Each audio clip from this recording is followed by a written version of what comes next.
Supervisor of Pine City. You can see it in fine print. You know, up until a few days ago, I figured I didn't have to worry about my future with the bus. I could just tend my own backyard and let everyone else worry about it. I had a good job, and I figured I could take it pretty much for granted. Well, brother, did I have a jolt coming. Again, the other afternoon, I was sitting right there. Yeah, sitting on top of the world. Yeah, but a view to the pipe dream last night. A pipe dream about the cabin I was going to rent out on Long Lake. About all the bass I was going to hook with this new tackle I bought. Envy me? Sure, I envied myself. After all, I had a wife who just inherited $1,500 from her aunt in California. Oh, what a wife, brother. What a wife! What a wife, did I say? Well, let me tell you. When I got home that day, she broke the bad news. The awful. She'd gone and had a talk with our banker, and on his advice had sunk every penny of the $1,500 in Greyhound stock. My Greyhound stock? Greyhound? Are you crazy? Al, if we're ever going to have anything for little Al and Betty, what's better than investing in your own company? Besides, you're always complaining about how much they pay the stockholders. Now we'll be getting some of that. Look, it's one thing to work for a company, but to go ahead and gamble your whole future in it, darling, don't you understand? It doesn't be fair to your ranch.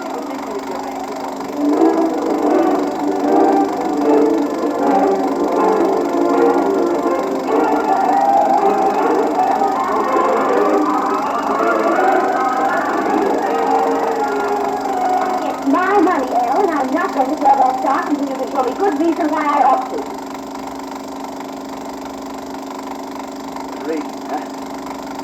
I'll show you a good reason. I'll get that door if it's the last thing I do.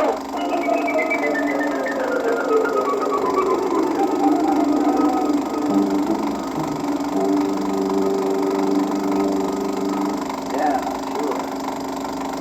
Well, brother, that was the beginning. Before I could get the facts she wanted, I had to spend a week digging through every kind of chart, balance sheet, and statistic you could imagine. Yeah, it was a pile of work, all right. But I got the answers. And when I did, I really laid them on the line. Well, so you wanted reasons, did you? Well, you're going to hear so many reasons you're going to be begging me to take our dough out of Greyhound. First one's easiest to understand. It's just plain and simple competition. Competition? Oh, what do you mean? Well, look around you. The other kinds of transportation we're up against. Take automobiles, for instance. Every year they get better, faster, cheaper to run. They're crowding us plenty. Right along with them are the airlines, gradually changing over from the smaller planes to big intercontinental air coasters with almost 100 seats. And even that wouldn't be so bad if the airlines hadn't put pressure on the railroads, making them give better passenger service, adding faster, more comfortable trains. But Al, you told me yourself that more people are traveling nowadays and they have more money to do it with. You think that guarantees Greyhound's future? Listen, Greyhound and every other form of transportation competes with, well, every single thing you buy. Look, take our TV set here. If you could have this set or a bus ride to California, which would you pick? Well, it all depends. Sure, it's a tough decision, and that's just what Greyhound does. While the cost of luxuries like TV sets go down, the company's costs get higher. I don't see what you mean.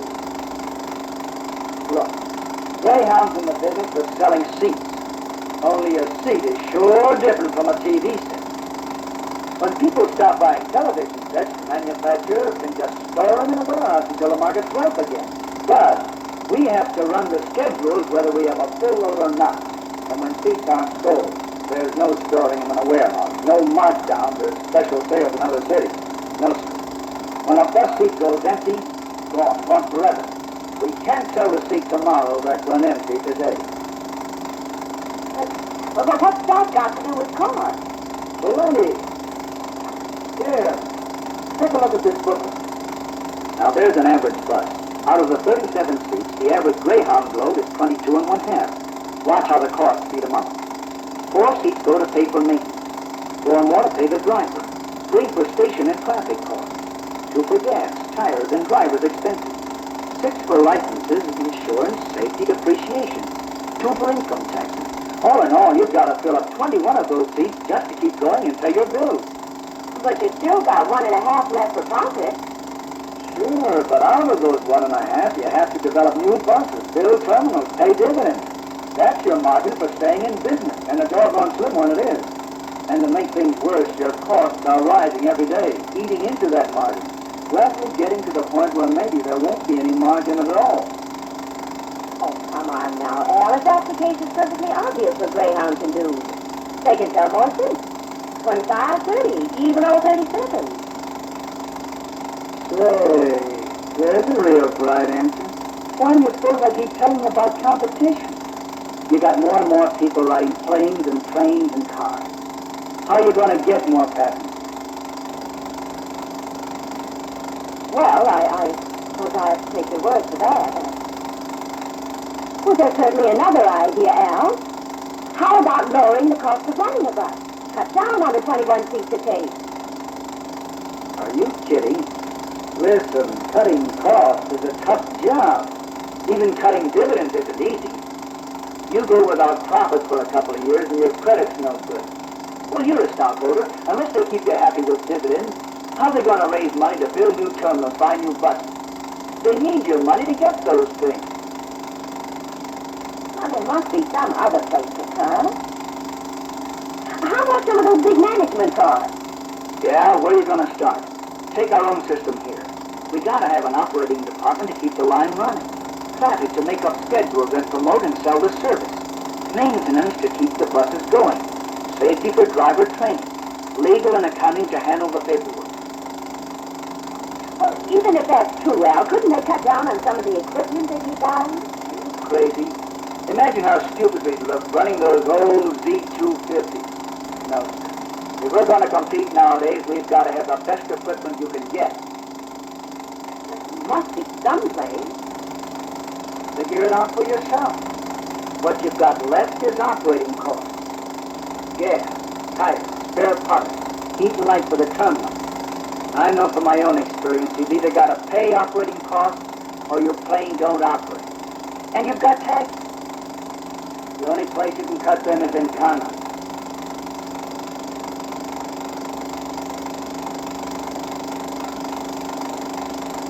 In other words, you're trying to tell me it's hopeless. I'm trying to tell you the fact. Because of tough competition, how are you going to get more seats sold? Because of cost, you're already operating on a doggone narrow margin. Oh, they're just building new terminals, buying new buses. Surely the Greyhound people don't think the future's so bad. They can't change the fact. Why'd you give them a chance? Look, honey, you're going into Chicago next week anyway. Now, if things are as bad as you say they are, you better get the proof. What could the brass say? Could you give them a chance for $1,500? For $1,500 I could do anything.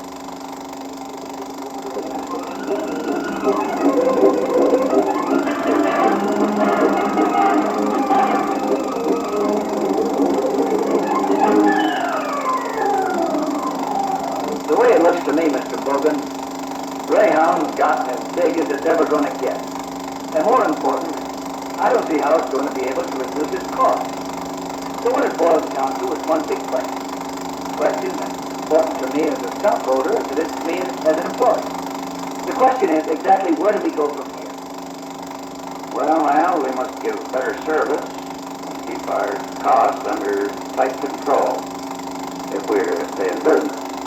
The answer is up to you and other fellas in similar jobs who make up the Greyhound team. What do you mean, up to me? Better service, Al, is no one big thing. It's a combination of a lot of little things. You, as a supervisor, control the cost and quality of that service. If you can give better service at lower cost, then Greyhound can go just as far as you want to take it. That's your answer, Al. Well, it stopped me, that answer did. First, I figured it was merely the brush off. But after I got back here to the terminal, I began to take a good look around. And slowly it started sinking in. What is better service? Now, the way I've got it built down, better service is better human relations. By being firm and helpful, say about settling a gripe over a timesheet, I give this driver's morale a boost. And when he knows he has a square deal, he in turn becomes a better salesman to the passengers on his bus. Yeah, better service means everything from seeing that baggage is handled without delay, right down to keeping terminals and restrooms clean. It means making the buses nicer to ride in, repairing their jamming seats, checking the air conditioning, fixing the reading lights that went out. It means having on-time departures by having adequate protection for additional sections. Because better service, brother, adds up to one thing. More passengers, more revenue. Filling up more and more seats in those buses. Filling them with contented passengers who will advertise to the world that Greyhound is a pleasant, comfortable, and safe way to ride. How do you give that better service at lower cost? You do it by getting more and better use out of the equipment we already have, and by helping our people to become more efficient in the performance of their jobs. The lower cost means you eliminate waste. You teach your mechanics to make more thorough inspections faster. You keep the buses rolling more hours a day. You help your ticket agents to be better salesmen, to sell every prospect. You eliminate waste in the thousands of little things you might usually overlook. And in the end, when you boil it down, you see that you can give better service at lower cost. What's in it for you and me? Plenty, brother. Plenty. No company, Greyhound or any of them, can guarantee us a future forever. We've got to make our own job secure. And we can do it by putting into our jobs all we expect to get out of them. In other words,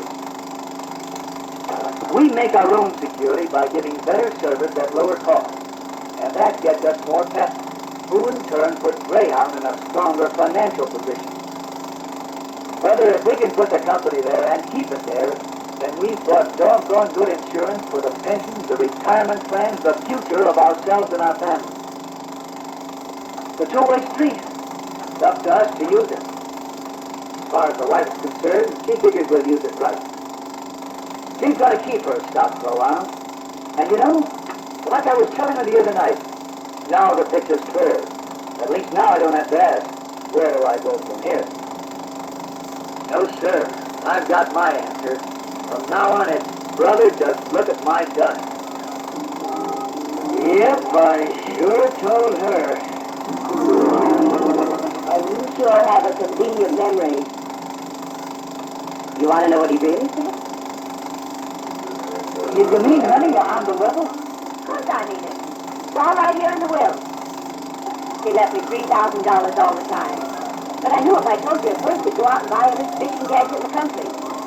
At least now half our money, so you know it might do us some good. Oh, boy, what a wife. What a wife. What a wife.